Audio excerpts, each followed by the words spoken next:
Good morning. Welcome to episode 29 of Tea, Coffee, and Torah.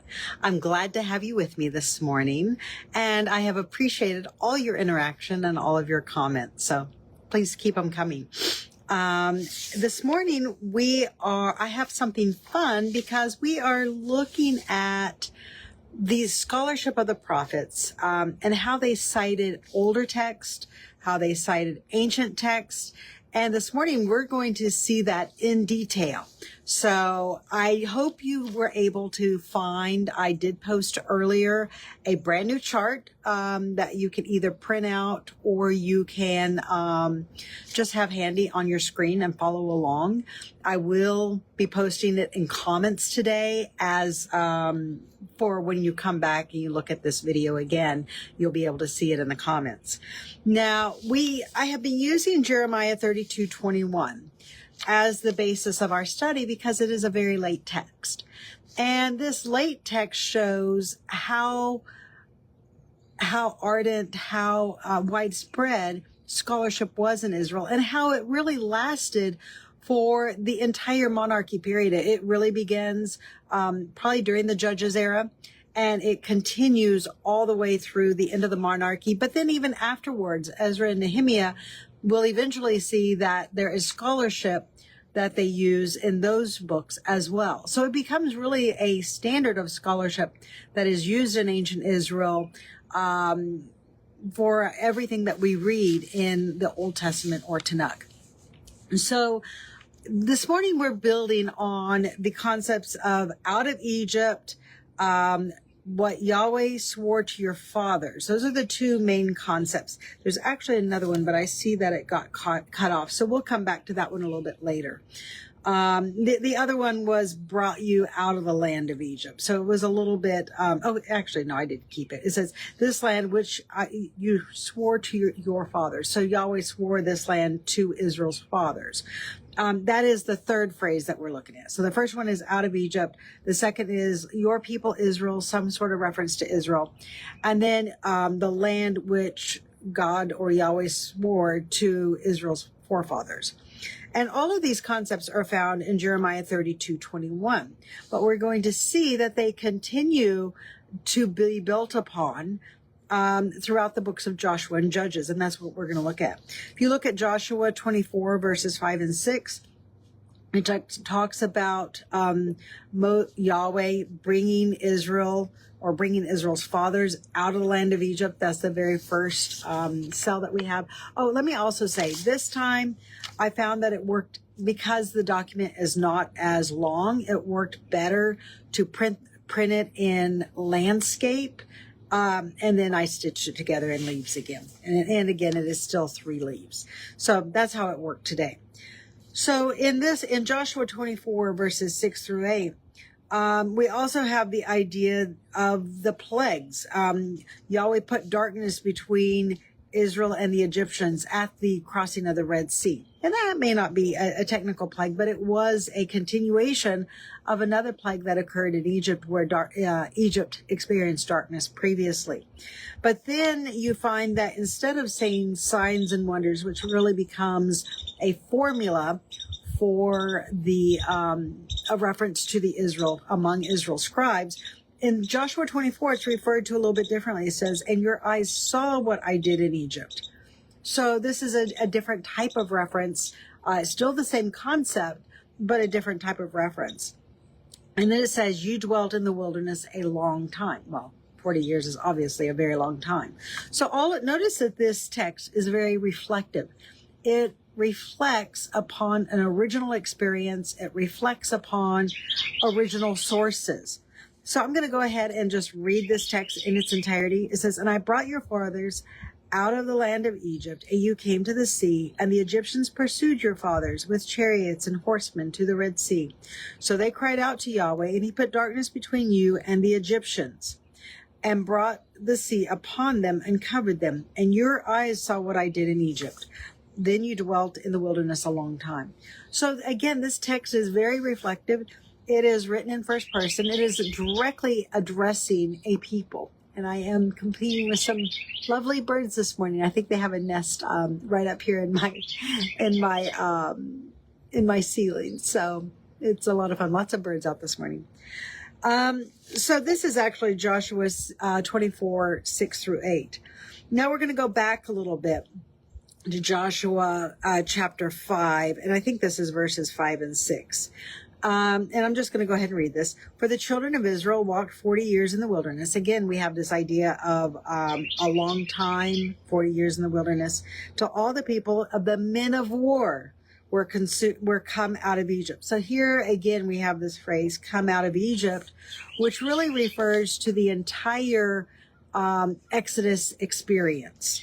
Until the men of war were consumed because they obeyed not the voice of Yahweh, to whom Yahweh swore that he would not show them the land, which Yahweh swore unto their forefathers. So again, we have this consistent idea that Yahweh has sworn to Israel's forefathers.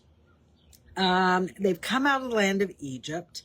And then we have the phrase that also occurs in Joshua of a land that flows with milk and honey.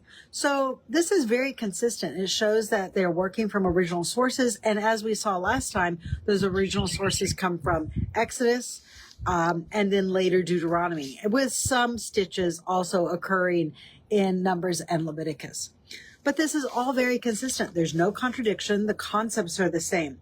Now, I want to bring attention to this phrase, men of war, because as we saw last time, Exodus 7:4, Exodus 12:17 and 51, as well as Deuteronomy 4:34, also talk about armies or garrisons and war in the land of Egypt. And this is really, Joshua is reiterating this concept. So this really kind of changes a little bit, the traditional, I think, ideas that we approach the Exodus with, because Israel had armies in Egypt. They very likely worked under Pharaoh, under his corvée labor. And we know this from other, Second Intermediate texts and New Kingdom texts, that this is the way Egypt indeed organized its forces. And it used conscripted, sometimes they were mercenaries, sometimes they were responsible for guarding a particular area within the land of Egypt, but they would have served under the Pharaoh. And it's very likely too that these forces definitely would have had more Egyptian names, and they may even have been more Egyptianized than the rest of Israel's forces. At least that's one theory. Now, turn with me to Joshua 24. We're going back to Joshua 24. We're going to look a little bit earlier in verse 5. It says, and I sent Moses and also Aaron, and I plagued. The word here is nagaf, which is literally means to spite. I struck Egypt according to all that I did among, and afterwards I brought you out. So again, there's this idea of Israel coming out of Egypt. But what's interesting here is that we don't find what later became this formal formula. Or I'm not going to say it's later. What I'm going to say is it was probably within the formal scholars or the formal scribes who worked directly under Moses and Joshua. They are the ones that use this phrase, signs and wonders, and really used more formatic phrases to refer to the Exodus. We don't find that in Joshua, which leads me to, or at least in strains in Joshua, which leads me to the conclusion that Joshua very likely was the author of this portion of Joshua, and not a scribe working under him or a scribe working under Moses. Because we also find that in other references, this word for smite, for the plagues, that's used in Exodus 8:2, 12:23, and verse 27, as well as Exodus 21:2 and 35. So when you have a different word, and as a very more specific word being used for plagues in Egypt, it's very possible that this does show an original thread or an original strain of something that Joshua actually wrote that is retained in the scriptures that we have today.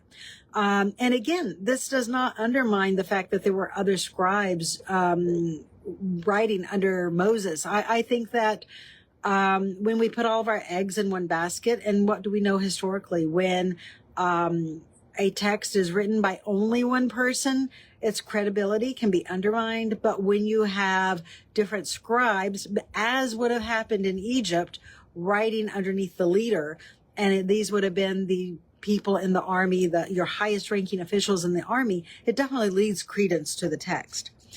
So now we're going to spend the rest of the time on Judges 2 verses 1 and 4. And we may not get through all of this morning, because this text, more than anything, shows very, very early scholarship in Israel. It shows how Israel scribes at the time quoted from older sources, how they referred to them, and how they used those sources as justification for a present day situation that was occurring at that time. So for some reason, in at least how it printed out for me, the top line is a little bit, it goes underneath the title a little bit, but hopefully you can still read it. So grab your Bible if you have one. Look at Judges 2 verses 1 through 4. It says, and then the angel of Yahweh came up from Gilgal to Bochim. And Bochim there is weeping. We're going to talk about Shechem and Gilgal a little bit, because one of the questions is, how did the tabernacle get moved from Shechem to Shiloh? And we're going to talk about this, not today, but probably next time, because this gets a little bit interesting.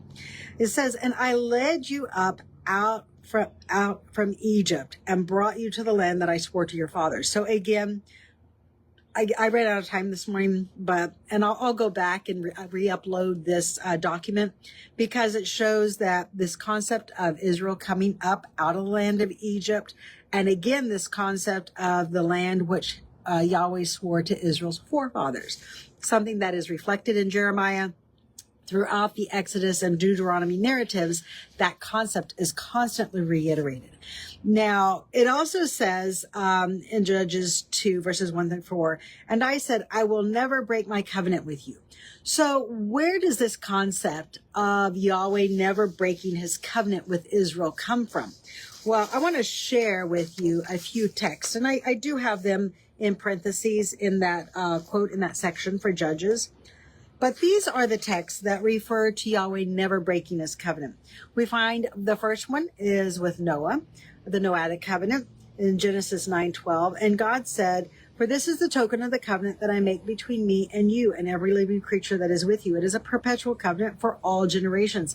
This is an everlasting covenant, a covenant that Yahweh cannot break. Or in this case, it's specifically a reference to Elohim. But we'll get into those discussions later. I'm just wanting to set the groundwork right now, and we'll come back later. It says, and the bow shall be in the cloud, and you will look upon, or I will look upon it, that I may remember the everlasting covenant between Elohim and every living creature of the flesh that is upon the earth. So again, this is the idea that God's covenant is everlasting.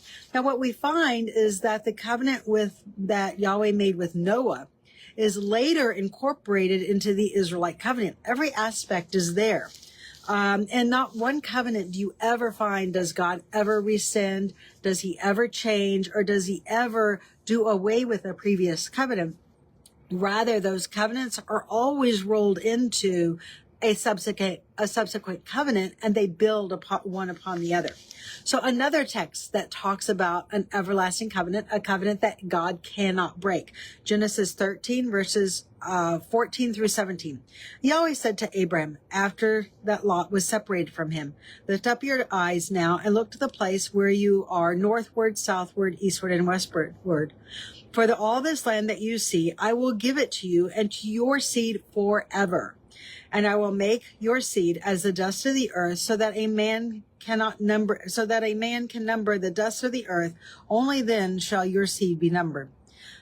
So again, we have this idea of an eternal covenant, an everlasting covenant, a covenant which God cannot break. And we really find that this Judges text actually kind of clarifies an understanding of what a everlasting or eternal covenant is. In the Hebrew, it is olam, age ending, but it's really not age ending. It's the idea that it continues on for ages and ages. If we skip down to Genesis 17, verses 7 and 8, I will establish my covenant between them and me and their seed after me, or after them in their generations, as an everlasting covenant, to be a God unto you and your seed after you. And I will give to you and to your seed after you the land where you are a stranger in the land of Canaan for an everlasting possession. Now, this is reiterated again in Exodus as we come into the making of a nation. Exodus 31, verses 16 and 17. Wherefore the children of Israel shall keep the Sabbath, to observe the Sabbath throughout their generations, for a perpetual covenant. For it is a sign between me and the children of Israel forever. For in 6 days Yahweh made heaven and earth, and on the seventh day he rested, and he was refreshed. And this last one, Exodus 32, verse 13.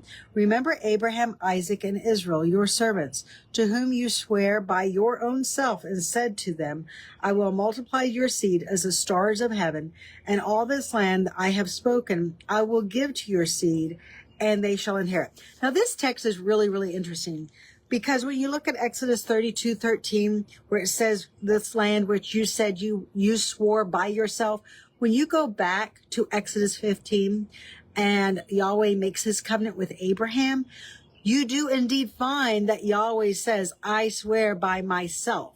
And he swears by Yahweh, myself. And he makes that covenant with Israel. So we are working with primary sources that have been compiled into the documents that we have today. They constantly reflect on and cite the older citations and older sources. And this is an example of scholarship. So then when we come into Judges 2, verses 1 through 4, we find that Israel's scribes are quoting from previous documents. They are using scholarships. Now, and next time, actually, you know what, we'll finish this with this one. In verse 2, in Judges, it says, and you shall make no covenant with the inhabitants of this land. And you find that this stipulation, this instruction, or this judgment, is given in Exodus 23, verse 32, and Deuteronomy 7, verse 2. And then the concept that is added to this is that you shall tear down their altars. So you find that these concepts are consistently reiterated. First, from what would have been original sources from scribes written under the hand of Moses, and then later quoted and referred to by later scribes as Israel's history unfolds. So let's look at a few of these texts that talk about making no covenant with the inhabitants of the land. The first one is Exodus 23, verses 31 through 33. And I will set your bounds from the Red Sea, even unto the sea of the Philistines, and to the desert unto the river. And I will deliver the inhabitants of the land into your hand, and you shall drive them out before you. You shall make no covenant with them, nor their gods. And they shall not dwell in your land, lest they make you sin against me. Or if you serve the gods, it will surely be a snare unto you. Now, the formal judgment it's really out of place, because the formal judgment that is given occurs in Numbers 33, verses 50 through 55. I refer to this as the effacement judgment, because it commands Israel to efface the memory, the evidence of the Canaanites, whether that be the Philistines or the Hivites or the Hittites or whatever people existed before Israel, to erase their memory on the land. And this is really done for political reasons.